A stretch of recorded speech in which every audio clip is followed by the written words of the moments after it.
Buenos días, somos Noa, Clara y Erika, venimos del IES Johan Fuster de Sueca y vamos a presentar nuestro proyecto Delta I, que consiste en el estudio de qué es, cómo funciona y qué aplicaciones tiene el electromagnetismo mediante la experiencia del anillo de Thomson. Queremos cumplir con varios objetivos, como por ejemplo el pedagógico didáctico, el físico, el tecnológico y, no menos importante, cumplir con varios ODS o Objetivos de Desarrollo Sostenible. Y ahora os paso a mi compañera para que os explique el montaje.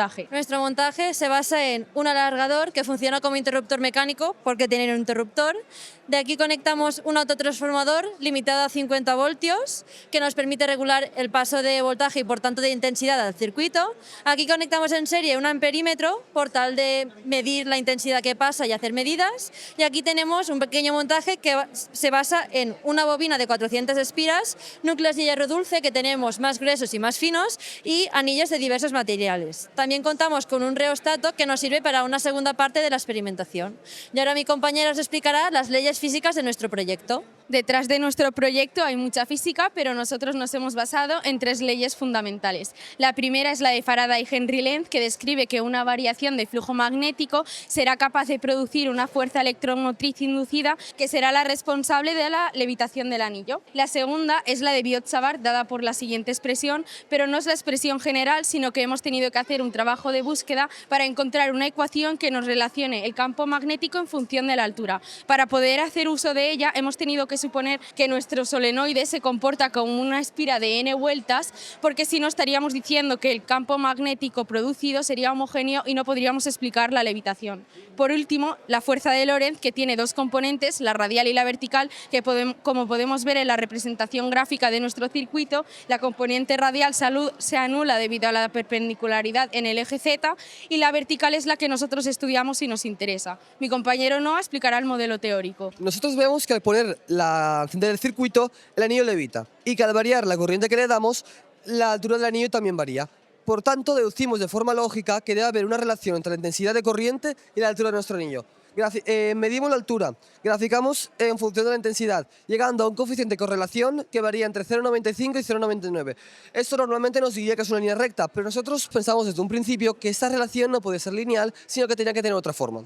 Hicimos un trabajo de búsqueda donde llegamos a esta ecuación, que nos dice que la altura en función de la intensidad tiene una relación logarítmica, es decir, una curva. Esto puede deberse a que tenemos una cantidad de datos relativamente reducida moviéndonos en un trozo de esa curva logarítmica, aproximándose, por tanto, mucho a una línea recta. Ahora mi compañera explicará el último estudio físico. Este último estudio físico se basa en la importancia de los núcleos de hierro y el material de los anillos. Observamos que esta es la levitación normal del anillo, pero por ejemplo en el momento en que ponemos otro núcleo encima, vemos cómo la altura de levitación aumenta.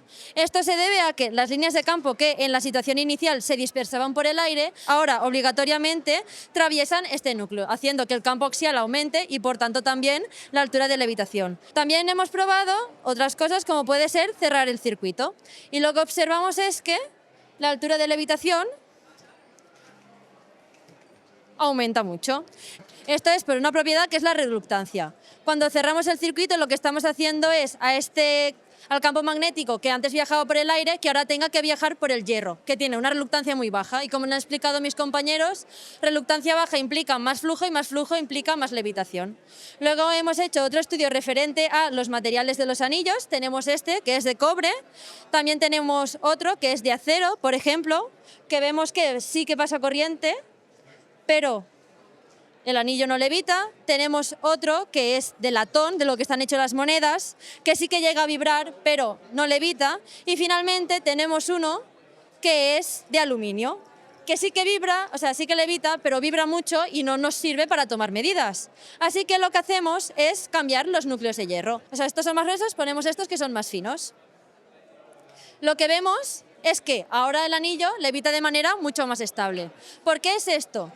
Tenemos que tener en cuenta que la fuerza y el campo que genera esta bobina es el mismo siempre. No es la misma cantidad de campo el que pasa por un núcleo de hierro más amplio que el que pasa por uno más fino. En los núcleos más finos el campo está mucho más concentrado y por un material tan ligero como es el aluminio depende mucho de un campo más concentrado o menos para poder levitar de manera estable. Y ahora mi compañero os explicará las aplicaciones de nuestro proyecto. Nos hemos basado en 3 aplicaciones fundamentales. La primera es la levitación magnética, utilizados en trenes magnéticos como el maglev en Japón. La segunda es la más importante y es el salto de Gauss, que es el primer principio de los aceleradores de partículas, que además tenemos una demostración visual. Y por último, que era uno de nuestros proyectos, sería crear una balanza magnética que nos permitiría calcular la fuerza ejercida sobre el anillo mediante magnitudes conocidas como la fuerza-peso. Y aquí la demostración. Para finalizar, agradecer a la Universidad de Valencia que nos ha cedido el autotransformador para poder hacer la experimentación y también pues, a los profesores y a nuestros tutores de proyecto que nos han ayudado a hacer todo el trabajo de búsqueda.